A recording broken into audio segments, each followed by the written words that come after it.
Gosto das fases da noite, fim dos meus sonhos, mas também rompe os meus pesadelos. Como posso te tirar da minha existência? Beijo os teus lábios dourados abertos aos horizontes e rogo para não mais irdes embora.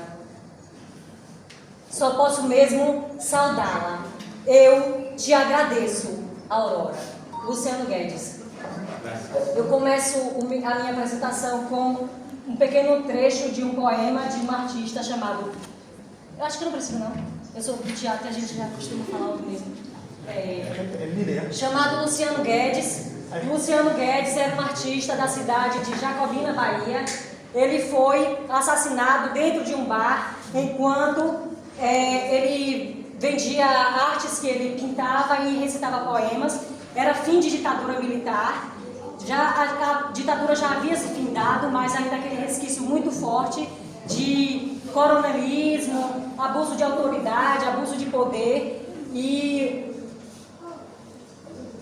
Luciano Guedes era um desses artistas que era divergente do padrão que a sociedade tinha como ideal. Era um artista rebelde que não se conformava com a realidade como ela estava posta. E com isto, eu posso dizer que eu cheguei a esse caso que ninguém comentou, nenhum jornal comentou, todo jornal se calou diante de um crime bárbaro e uma peça de teatro faz uma denúncia desse crime. Então, o título da minha apresentação de hoje é o Pastiche Teatral como Alternativa ao Cânone. Eu sou Cleane Medeiros da Costa, da Universidade do Estado da Bahia, doutoranda do Pós-Crítica, e o tema central é a violência. Os temas secundários são violência física, violência simbólica, teatro de pastiche, entre aspas, e opção contra o cânone e desobediência epistêmica. O objetivo geral é demonstrar que o pastiche, ele não se trata de uma expressão ilegítima, ou chula, ou algo sem valor, uma simples cópia ou imitação. Além de desejar enfatizar que a violência, ela se perpetua através da linguagem. A linguagem nos separa, a linguagem nos une e a linguagem também violenta. E o conceito de pastiche é o principal foco que eu tenho nesse trabalho, por conta de que esse conceito ele não parece fiel ao que, de fato, os artistas jacobinenses faziam nas décadas de 80 e 90. Os objetivos específicos são questionar a ideia de valor atrelada ao cânone, propor esvaziamento do signo de pastiche, refletir sobre as facetas da violência simbólica que se perpetuou com a colonização. A metodologia foi a análise de peças teatrais não canônicas por meio de fontes historiográficas como cartazes, fotografias, entrevistas. E eu trago uma reflexão sobre essa peça que é Numa Delegacia de Corruptos e Atrapalhados, da década de 80. Nessa peça tem um personagem que representa um pai poderoso que solta o seu filho da prisão, um baderneiro, um filho de um homem poderoso que fazia bagunça e ficava impune por conta do abuso de autoridade que existia. E essa peça, ela denuncia o abuso de autoridade que existia naquela cidade.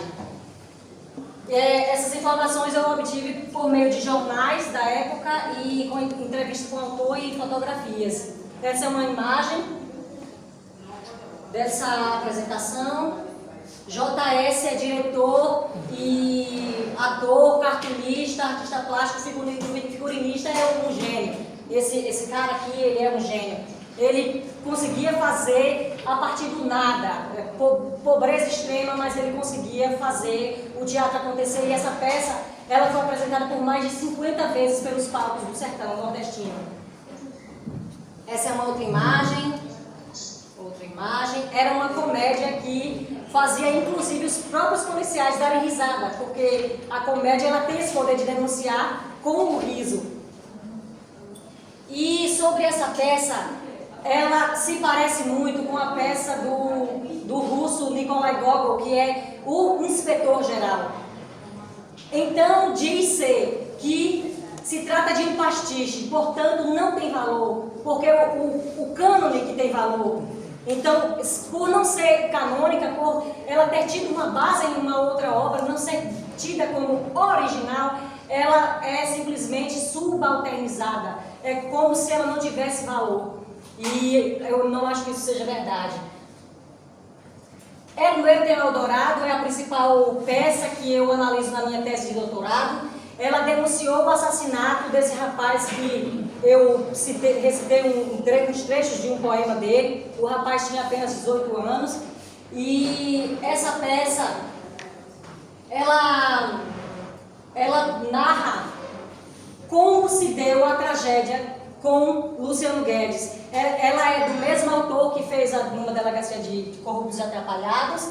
E eu fiz uma entrevista com o autor e ele me disse que imaginou que essa voz da peça é a voz do morto, do Luciano, um jovem que teve a vida ceifada pela ignorância, pelo abuso de poder, pelos resquícios da ditadura militar que ainda existia em Jacobina. E o pior disso tudo é que o crime ficou impune. Os jornais se calaram, típico de ditadura militar, embora a ditadura tenha sido findada 2 anos antes, 1 ano antes, típico de ditadura militar. Um artista morre violentamente e os jornais se calam, porque estavam habituados com a censura local. E décadas depois, recentemente agora, esse crime foi prescrito, ou seja, é como se o sujeito que o matou não devesse mais absolutamente nada para a justiça. Esse é o cartaz da peça que o próprio autor fez, porque ele também é cartunista, artista plástico, como eu disse, ele é um artista completo. Esse lugar é uma foto atual do lugar onde antigamente era o bar Eldorado, e por isso a peça Hermeto em Eldorado. E os artistas do local boicotaram, ninguém mais pisou nesse lugar depois que isso aconteceu. Isso aqui é o Benedito Oliveira, que ele fez a interpretação. Eu gostaria que vocês reparassem bem para a fisionomia dele, a roupa hospitalar, porque foi no hospital que o Luciano Guedes morreu. Ele passou quase 30 dias apodrecendo aos poucos dentro de um hospital. Esse aqui é o Benedito Oliveira, um ator extraordinário que fez esse personagem. Ainda Eldorado, ainda Benedito Oliveira, no começo da cena. Isso aqui já depois da cena em que ele tomou um tiro. Aí ele está contando o que aconteceu e falando do quão injusto é o mundo e do quanto imbecil é o homem que atirou nele sem necessidade alguma. As imagens são fortes, apesar de se tratar de uma peça de teatro. E com isso eu gostaria de trazer mais, na verdade, uma reflexão, né? Porque a gente, no Brasil, temos uma cultura que foi colonizada pelos europeus, portanto, o nosso modo de pensar também foi colonizado, porque vocês estão cansados de saber, talvez muito mais do que eu, de que quando a gente fala de colonização, a gente não está falando de uma colonização geográfica, mas estamos falando de colonização das ideias, do modo de pensar, dos modos de vida. E com isso eu pergunto, o pastiche é mesmo algo sem valor, ilegítimo, chulo? Ou esse conceito é simplesmente um conceito eurocêntrico que foi feito para responder a outra demanda de outro tempo e não deste? Aí, agora a minha questão é, que eu imagino que meus colegas podem trazer alguma contribuição sobre isso, porque é uma questão que eu ainda não respondi. O que é que eu faço com o conceito de pastiche? Eu rompo com ele, esvazio e ressignifico, ou penso em fazer o que com o conceito de pastiche? Porque ele não está de acordo. Se pastiche se fala de algo que é imitativo, inferior, ilegítimo, eu não posso acreditar que peças de teatro que denunciam barbaridades seja algo sem valor, ilegítimo ou chulo. Eu acho que é só isso. Obrigada. Graças.